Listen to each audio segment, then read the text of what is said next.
नमस्कार दोस्तों, आज के बहुत ही ज्यादा खौफनाक से बिल्कुल डरावने से एपिसोड में आप सभी लोगों का बहुत बहुत स्वागत है। दोस्तों, आज के इस वीडियो में हम लोग आप लोगों के सामने ऐसे 5 शैतानों का जिक्र करने वाले हैं जिन्होंने पूरी दुनिया को हिला कर रख दिया है। ये 5 शैतान सिर्फ इंडिया में ही नहीं बल्कि नेपाल में भी बहुत ही बड़ी तादाद में पाए जाते हैं और इनका जिक्र बहुत ही अच्छे से किया जाता है। अभी हाल ही में एक फिल्म आई थी सैफ अली खान की, वहां पर किचकांडी नाम की क्रिएचर का जिक्र किया गया है। भूत पुलिस फिल्म में ये साफ साफ बताया गया है कि जो चाय पत्ती के बागान होते हैं वहां पर किचकांडी नाम की एक चुड़ैल घूमती है, पहाड़ों में रहती है। बेसिकली पहाड़ों में रहती है। जो किचकांडी होती है ना, ये दरअसल एक सच्चे शैतान होती है जिसका बहुत अच्छे से जिक्र नेपाल की दंत कथाओं में किया जाता है। किचकांडी एक ऐसी लड़की की अतृप्त आत्मा होती है जिसकी किसी ना किसी वजह से हत्या कर दी जाती है और उसे जब दफनाया जा रहा होता है या फिर उसका अंतिम संस्कार किया जा रहा होता है चोरी छुपे बिना किसी रिचुअल को फॉलो किए, उसका बॉडी का कोई पार्ट बच जाता है और उसी बॉडी पार्ट की वजह से वो किचकांडी बन जाती है और अपना बदला लेने पर मजबूर हो जाती है। उसकी आत्मा को शांति नहीं मिलती बेसिकली। बिल्कुल। तो एक किचकांडी सबसे ज्यादा डरावना क्रिएचर, इसके ऊपर मैं पूरा वीडियो बना चुका हूँ ब्लडी सत्य में। खैर, आज हम जिक्र करने वाले हैं इसी तरह के 5 शैतानों का जो बहुत ही ज्यादा डरावने अपने आप में। 5वें नंबर में आता है कवाचा नाम का एक खौफनाक भूत। कवाचा दिखने में एक स्टाइलिश स्केलेटन की तरह होता है, जैसे कि अपन स्केलेटन देखते हैं, कोई उसकी फोटो देखते हैं ढांचा का, या वैसे ही कुछ रहता है। मैं स्टाइलिश क्यों बोल रहा हूँ क्योंकि ये प्रॉपर कपड़े पहनता है, इसके बाल होते हैं, इसकी जो जीभ होती है ना बिल्कुल लाल रंग की एकदम लंबी जीभ होती है, यहाँ तक की लटकी हुई जीभ, एकदम लटकी हुई जीभ। और ये केवल अपने जीभ की वार से ही किसी भी इंसान को बेहोश कर सकता है, कभी कभी उनकी जान भी ले सकता है। मतलब उनकी जीभ इतनी ज्यादा स्ट्रांग होती है।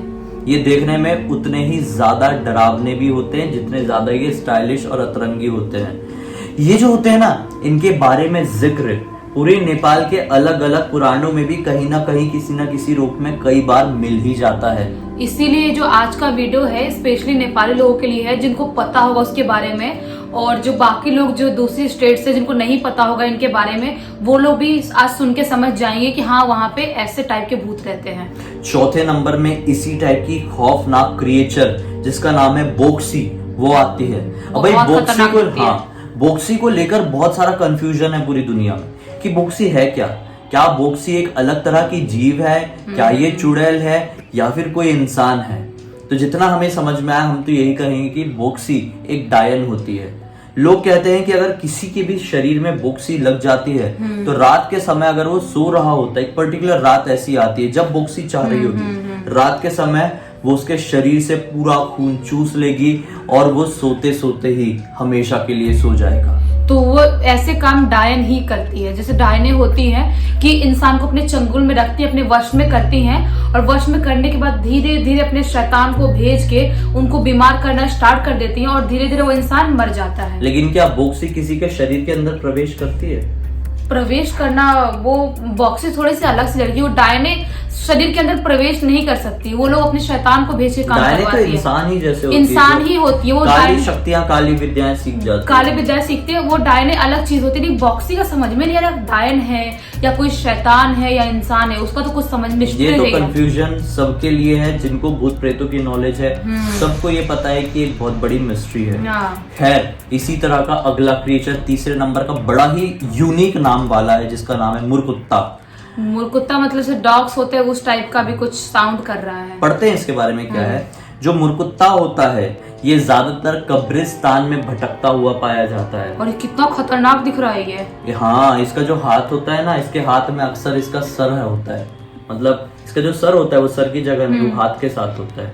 ये अपना सर हाथ में लेके घूमता है और ये इतना ज्यादा डरावना होता है कि अगर कोई भी इंसान इसे एक बार देख ले तो गारंटी है उस इंसान की मृत्यु होना तय है। मतलब उसको देखते से वो ऐसा पीछे लगता है कि वो इंसान की जान को छोड़ ही नहीं सकता। वो कैसे भी करके उसको मार डालेगा।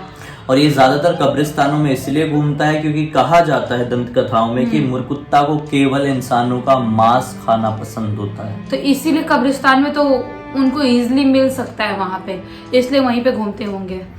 अब ऐसे ही दूसरे नंबर में आता है नाम क्षेत्रपाल का। क्षेत्रपाल को लेकर बहुत सारे कंफ्यूजन बहुत सारे लोगों के दिमाग में है, इसलिए हमने सोचा कि क्लियर करते हैं। क्योंकि मुझे भी क्षेत्रपाल थोड़ा सुना सुना से लग रहा था कि मैंने कहीं तो सुनी उसके बारे में। लोग क्या समझते हैं जो क्षेत्रपाल हैं वो एक तरह के भूत होते हैं, लेकिन नहीं।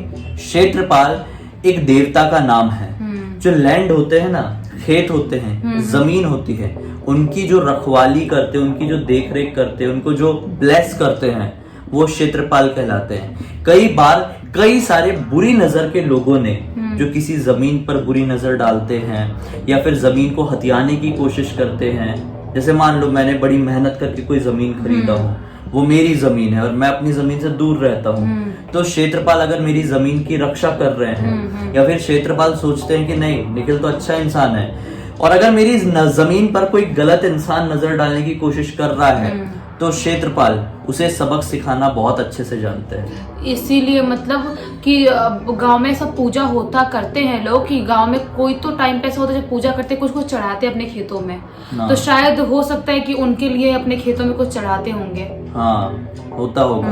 इनको बहुत दिल से वहां पर क्षेत्रपाल को मानते हैं। और वहीं पर जो नेगेटिव सोच बुरी नजर वाले होते हैं वो लोग समझते हैं कि क्षेत्रपाल शायद भूत होते हैं, क्योंकि जो लोग मानते हैं ना वो लोग उनको पूजा देते हैं। हाँ। खेत में चढ़ाते सब कुछ करते हैं, उनको उनकी इज्जत करते हैं बहुत ज्यादा। लेकिन कुछ लोग उनको शैतान और भूत भी समझते हैं, तो सबकी अलग अलग मतलब समझ है, सबकी अलग अलग धारणा है, सबकी अलग अलग सोच है, किस किस की सोच पर हम ताला लगाएं। हाँ। फिर आखिर में नंबर 1 में आता है जेन्युइन रियल रिएक्शन के साथ भंजाकरी और भंजाकरिनी, जो दोनों मतलब सुनने से ऐसा लगा है कि एक मेल और एक फीमेल होंगे। क्लियर समझ में आ रहा है। दरअसल दोस्तों नेपाल की दंत कथाओं के ऊपर लोग जो जानकारी रखते हैं, उन्होंने एक विच डॉक्टर के बारे में सुना होगा जिनका नाम झाकरी होता है, जिन्हें झाकरी कहते हैं। जैसे चुड़ैलों का डॉक्टर। हाँ, चुड़ैलों के डॉक्टर कहना एकदम एग्जैक्ट वर्ड नहीं होगा। जैसे यहाँ पर इंडिया में क्या होता है, जो लोग झाड़ फूक करने वाले लोग होते हैं उन्हें क्या कहते हैं, तंत्र विद्या मांत्रिक या तांत्रिक कहते हैं, है ना। तो वो लोगों को क्या बहुत सारी चीजों की जानकारी होती है, जैसे कि वो स्पिरिचुअली आपको ज्ञान दे सकते हैं, वो झाड़ फूक कर सकते हैं, वो किसी आत्मा को समन कर सकते हैं। वैसे ही नेपाल में कुछ ऐसे लोग होते हैं जिन्हें झाकरी कहा जाता है। अब ये जो झाकरी की शक्तियां हैं वो कहां से आती है, वो भी तो कोई देता होगा ना। ऐसे ही तो कोई भी इंसान उठ के भूत प्रेत को समन नहीं कर सकता, कोई भी इंसान उठ के आपको स्पिरिचुअल एडवाइस नहीं दे सकता, कोई भी इंसान उठ के आप लोगों को झाड़ फूक नहीं कर सकता ना। तो उनकी जो नॉलेज है वो कहां से आती है, वो नॉलेज उन्हें मिलती है भंजाकरी से।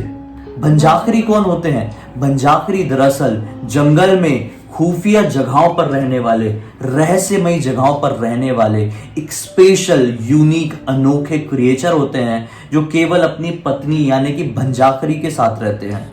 मतलब ये भंजाकरिनी के साथ रहते हैं। मैं ये लाइफ में पहली बार सुन रही हूँ कि ऐसा कुछ होता है, क्योंकि इसके बारे में तुमने भी शायद नहीं सुना होगा कभी पहले। अभी हम लोग पढ़ रहे हैं और हमको समझ में नहीं, मतलब ऐसी चीज भी होती है, अपन को पहले क्यों नहीं पता था ऐसा, मतलब इंटरेस्ट आ रहा है पढ़ने में भी। जो भंजाकरिनी और भंजाकरी होते हैं ना, इनके पूरे शरीर में बहुत सारे बाल ही बाल होते हैं, बहुत सारे बाल। ये देखने में बिल्कुल भालू जैसे दिख सकते हैं। ब्रह्म राक्षस भी तो वैसे थोड़े थोड़े दिखते हैं। हाँ, और पता है कहा जाता है कि ये मैन और एक एप का ये वो होता है, मतलब मिक्स ब्रीड रहता है मैन और एप का। मतलब हाँ। कैसे यार, सुन के अलग सा लग रहा है, कितने डरावने दिखते होंगे वो। डरावने दिखते होंगे और उतने ज्यादा रहस्यमय।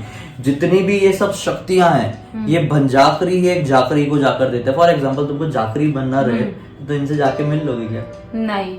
तो फिर शक्तियां कहां से मिलेंगी? मैं नहीं बन पाऊंगी शायद, मैं बनना भी नहीं चाहती। मेरे को डर लगेगा। पहली बात कि वैसी कोई चीज आप देख रहे हो लाइफ में जो आपने कभी देखा नहीं है, एक तो इतने खतरनाक क्रिएचर, पता नहीं क्या है वो, उससे मिलने से पहले डर लगा, तो सीखना और शक्तियां लेना तो बहुत दूर की बात है। ऐसे क्रिएचर भले ही पॉजिटिव एनर्जी वाले क्यों ना हो, डर तो लगता है, लेकिन सामने आ जाए ना तो अच्छों की फट जाए। हाँ। बहुत ज्यादा डरावना। तुम सीखना चाहोगे? नहीं भैया, आप भी प्लीज ऐसी मतलब चीजें मत सीखना, मत करना। और ऐसी चीजों को अपनी मोबाइल स्क्रीन तक ही सीमित रखना। हम लोग हमेशा बोलते हैं जो भी भूतिया चीजें होती है या जो एनर्जी होती है उसको ना आप बहुत ज्यादा अपने पास बुलाने की कोशिश मत करो, क्योंकि हम भी ऐसी चीजें पहले करते थे, बहुत ज्यादा दिल से उनको बुलाने की कोशिश करते, तो हमारे साथ भी कुछ ऐसी चीजें होती थी। इसलिए आप जितना दूर रहोगे ऐसी चीजों से, सुनो इस कान से निकाल दो, लेकिन उसके बारे में ज्यादा डिटेल में घुसने की कोशिश मत करो, वरना अंजाम बहुत बुरा हो जाएगा। डिटेल में घुसोगे तो वही वाइब क्रिएट कर लोगे, वही ऑरा क्रिएट कर लोगे, और उस वाइब से वैसी ही वाइब अट्रैक्ट होगी, और फिर किस तरह की शक्तियां आपके घर पे प्रवेश करने लगेगी आप समझ सकते हो। इसीलिए बहुत ज्यादा दूर रहो ऐसी चीजों से। उम्मीद करते हैं कि आज का वीडियो आपको अच्छा लगा होगा। अच्छा लगा तो इस वीडियो को ज्यादा से ज्यादा लाइक कर दीजिए, अपने दोस्तों के साथ जरूर शेयर करना जिन्हें ऐसी चीजों पर इंटरेस्ट रहता है। इंस्टा की लिंक इस वीडियो के डिस्क्रिप्शन बॉक्स में मिल जाएगी, क्लिक करके डायरेक्टली वहां पर पहुंच जाना। कमेंट सेक्शन में अगले वीडियो को लेकर सुझाव जरूर बताना। पहली बार हमें देख रहे हैं तो चैनल को सब्सक्राइब करके बेल आइकन दबा के ऑल के ऑप्शन में क्लिक करना, क्योंकि इसी तरह के हैरान कर देने वाले यूनिक वीडियोस हम लोग रेगुलरली लेके आते रहते हैं। चलिए दोस्तों, कल फिर से एक और हैरान कर देने वाली जानकारी या कहानी के साथ आप लोगों के सामने जाहिर हो जाएंगे। तब तक के लिए बहुत बहुत धन्यवाद। आपका दिन शुभ हो।